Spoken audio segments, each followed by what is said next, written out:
Dak baca Quran dak usah. Dak tengok Quran tak ada apa.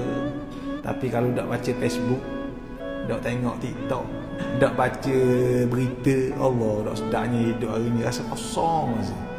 Tapi dak baca Quran dak benda. Nah, ini kita nak nilai diri kita, muhasabah diri kita, bagaimana jarak kita dengan Quran. Lepas kata ulama, antara cara kita nak tahu sejauh mana jarak kita dengan Allah Ta'ala, kita nak tahu kita ni dekat ke jauh dengan Allah, antaranya ialah kita tengok bagaimana kita dengan Al-Quran pada tiap-tiap hari. Tiap-tiap hari kita baca Quran ke tak?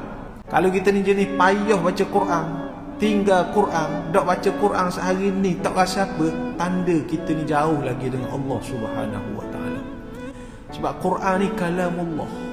Al-Quran lah antara perantara yang mendekatkan kita dengan Allah Subhanahu Wa Ta'ala.